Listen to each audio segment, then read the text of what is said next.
Hello friends, it's wonderful to see you again. I want to start by saying thank you. This channel is less than 5 weeks old, and already as I'm recording this, there are over 1,800 subscribers. I am just blown away by that. So thank you for watching. Thank you for subscribing. Thank you for actually making it a warm conversation in the comments. Thank you again. Okay, so you have been waiting on two things from me. First, after my video about my stripped down analog travel kit, several of you asked me to do a follow-up video. I showed you what I was going to bring, but now that I'm back, what did I actually use? And second, in that video, I promised you the results of my European stationery treasure hunt. And so today I'm going to fulfill both those promises. Quick reminder of what I brought. I brought my journal, which is writing here in this growly leather case. I brought a soft cover Leuchtturm 1917 notebook. And I brought 4 Zento pens. I brought my Lockbee pocket journal. This was the hub of my whole system. And inside I had 3 Field Notes notebooks, and then I brought my James brand pocket knife. Several of you were also worried in the comments that this was going to get confiscated at security because of the strict rules in many European countries about carrying a knife. I'm happy to say that it made it back. And then what I call the most superfluous thing that I was bringing, and that is my bullet journal pocket. So what did I actually use?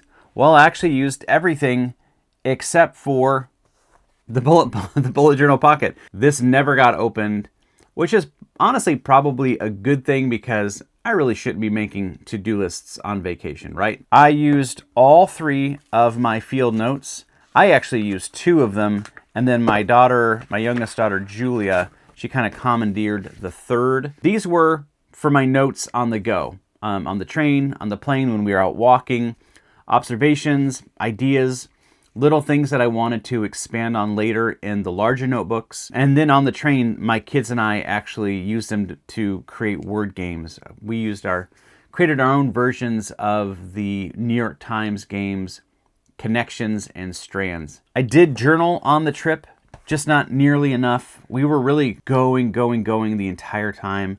And I kept telling myself that I would journal on the train, but that mostly didn't happen. 5 or 6 mornings I did get up early and walk to a nearby cafe, but even that wasn't as often as I wanted. I write to think and I write to remember. Unfortunately, I'm now playing catch up, trying to capture those memories from the trip before they slip away. For journaling, I used my hardcover Leuchtturm 1917 and the Zento signature pen. And then the softcover Leuchtturm was for everything else. I worked on some current book projects. I wrote a couple drafts of Substack posts. I used it to plan out some detailed itineraries. And then I even had an idea for a new novel, and I used this notebook just to kind of play around with the idea, see if it had legs. The pocket in the back of this came in handy, just like I anticipated that it would. I used this to collect tickets, boarding passes, maps, informational brochures, even postcards. In fact, Kate, my wife, found these postcards at the duty-free shop in Milan, and so these go back here. My goal was really simple: actually use what I brought and not try to miss too much what I left behind. And I think I did pretty well on both counts. If I'm being honest, the only thing I kind of missed was a pencil. All right, now as promised, here are the results of the analog treasure hunt. Let me get these out of the way. If you didn't catch the first video, here was the mission. Find at least one stationery souvenir in each of the 5 countries that we visited: Denmark, the Netherlands, Switzerland, Italy, and then Iceland. And my hope going in was that each item would be from that country. Even better, hopefully the item was made there too. And it turns out that was a lot harder than I expected. Going in, I only had a real plan for 2 of the 5 countries, and let's start with the first one. Denmark was actually the inspiration for the whole trip. My daughter spent her junior year of high school there as an exchange student. She just graduated from high school a couple months ago, and so we did a family trip back to see the place that means so much to her. She was our tour guide, and she showed us around Copenhagen and Aarhus.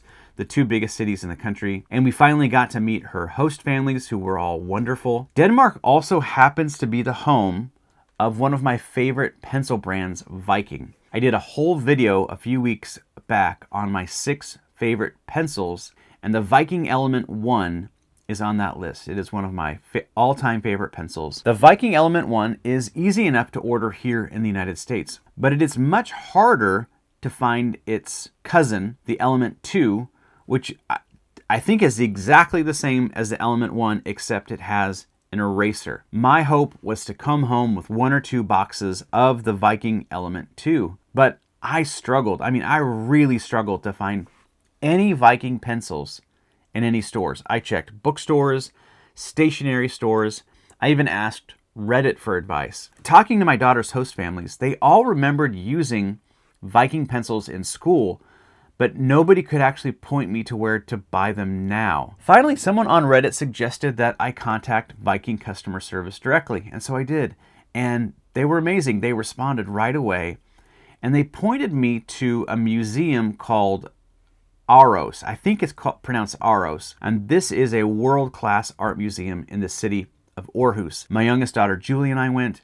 Aros is famous for a few different things. For its 360-degree rainbow walkway, which offers panoramic views of the city. It's also home to a stunning sculpture called Boy. And then Julia even got to take part in an exhibit where she got to make and hang a self-portrait. And so that was a really cool, unexpected moment. At the end of the visit, we hit the gift shop, but no Viking pencils. However, we did find a couple of other Viking products co-branded with the museum. We found some brush pens,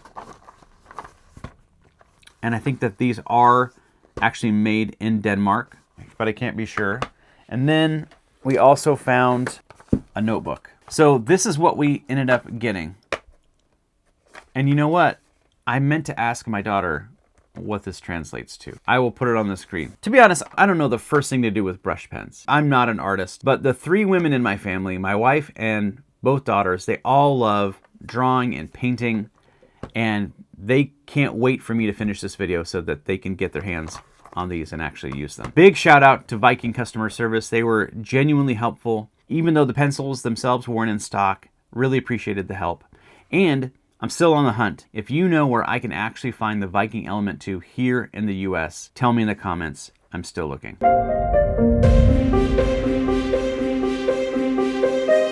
All right, now from Denmark, we went to the Netherlands. It was a short visit, mostly in and around Amsterdam to see some friends. Unlike Denmark, I had nothing planned here. No stationery brand in mind, no lead to chase. I tried an art supply store first, and I asked about Dutch stationery brands. I tried a couple of bookstores, but most of what I found looked like stuff that I could pick up at Staples back home. Well, just like Denmark, it was an art museum that ended up saving the day, and it was on our very last day in the country. We spent the whole afternoon in the Rijksmuseum, where we saw incredible works by Rembrandt and Vermeer, Van Gogh, many others.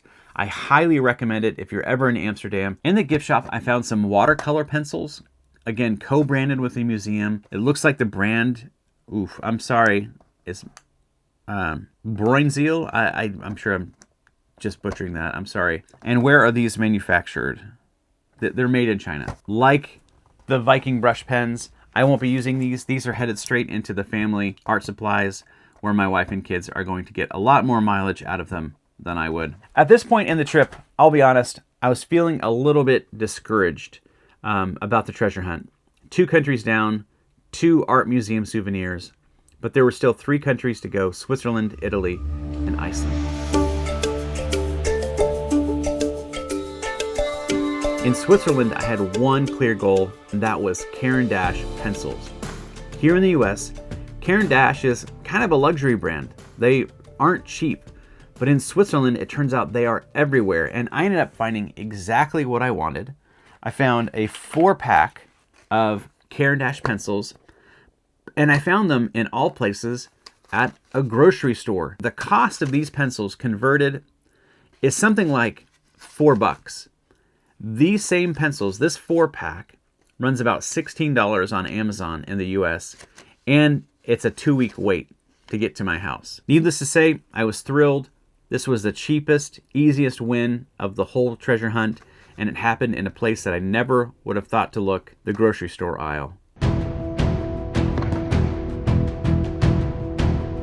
We spent a whole week in Turin, staying in the apartment of one of my coworkers, and we were there right in the middle of that brutal heat wave. It was 100+ degrees day after day, but we still had a great time. We took a day trip to the Mediterranean. We hit a couple cool museums and shops, and we just tried to live like locals for a week. There were bookstores everywhere around our neighborhood, maybe because we were staying right across the street from the university. And then when I searched for stationery stores near me, Google gave me 5 or 6 options within very easy walking distance. And I picked one called Quill Stylographica. The shop was quite small. There was hardly room for maybe 3 customers at one time, but the experience was one of the best of the whole trip. I absolutely loved it. The woman behind the counter was the owner, and she told me about the history of the store. I believe her name was Patricia. At least that's a name I wrote down afterwards, but now I'm second guessing. I hope I'm correct. We're going to call her Patricia. Quill Stylographica is one of the oldest shops in Turin. It was founded in 1938 and then moved to its current location, I think right across the street, in 1946, because I think the original shop was damaged in the war. Patricia, if that's your name, has owned the shop since 1985. I told her I was looking for something that would represent Italy, and she recommended, without hesitation, Aurora, a pen company that is located just outside Turin, and a company that manufactures all of its nibs in-house. Patricia told me about the history of the Aurora company, and she even let me try some vintage Aurora pens while we talked. My visit to Quill reminded me why it's so worth it to visit stationery stores in person whenever possible. I love the convenience of sites like Jet Pens and Goulet and Goldspot, but there's nothing like talking to people behind the counter, hearing their stories, learning from their experience, and trying things hands-on. That's actually what makes my favorite stationery store back home, Oblation Paper and Press in Portland, so special. So here's what I walked out with from Quill. I got this Aurora fountain pen, which I believe is called the Style Gemstone in English. Patricia gave me some extra cartridges, and I bought a pack as well. I also bought 2 special edition Lamy All-Star pens. Lamy, of course, is a German brand, not Italian. One is the Roller Skate, and the other is the Disco. And these are my first Lamy All-Stars. To be honest, I've not had a good experience with Lamy Safaris in the past. Lamy Safaris are basically identical to the All-Stars, except for the Safaris are made out of resin, while these All-Stars are made of lightweight aluminum. I bought Safaris years ago, but I genuinely hated the writing experience. I hated how the nibs wrote on paper, but I really like these, and it makes me want to give the Safaris another chance. And then finally, I picked up this Rhodia notebook because it matched the Disco pen. It's designed in France, made in Morocco. I absolutely loved my experience at Quill Stylographica in Turin, but there was one more country to go on my European stationery treasure hunt. That was the land of ice and fire, and of course I'm talking about Iceland.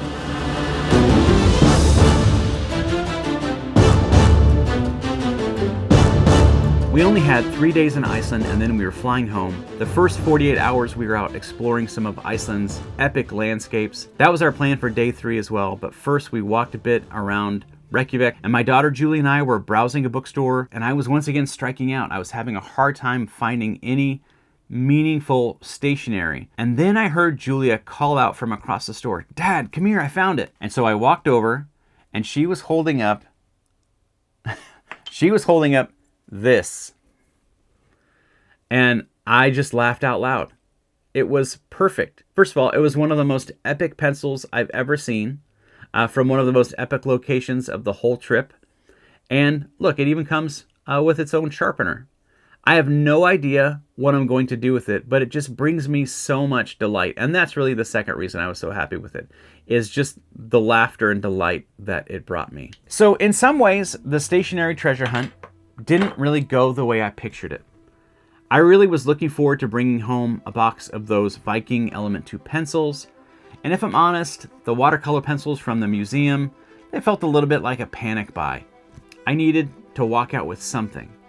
But my wife and kids are genuinely excited to use them, and so I'm going to count those as a win anyway. But what I will remember most is Quill Stylographica, meeting the owner, learning the history of the shop and of Aurora, getting to hold vintage pens in my hand, and I forgot to mention getting to hold one of my Grail pens for the first time, the Pilot Custom Urushi, because it turns out the real treasures from my treasure hunt aren't the pens and the pencils and the notebook. The real treasures are the conversations, like the one I had with Patricia in the stationery shop in Turin. The real treasures are the memories, especially the ones with Julia at the museum, and then holding up that ridiculous pencil at the bookstore in Reykjavik. And every time I use these, I'm going to think back on this trip. 5 countries, 25 days, and with one daughter about to head off to college, this might be one of the last big trips that we ever get to take together as a full family. And finally, the treasures are what comes next. What am I going to make with all this stuff? So that is going to do it for this week's video. Thank you for watching. Thank you again for the support this last month. It has genuinely blown me away. And so tell me, do you have a favorite stationery souvenir that you have brought home from a trip? Where did you get it? And what memories does it bring back for you? Let us know down below. Thank you for watching. Blessings on all of your creative endeavors this week, and I will see you in the next video. Bye-bye.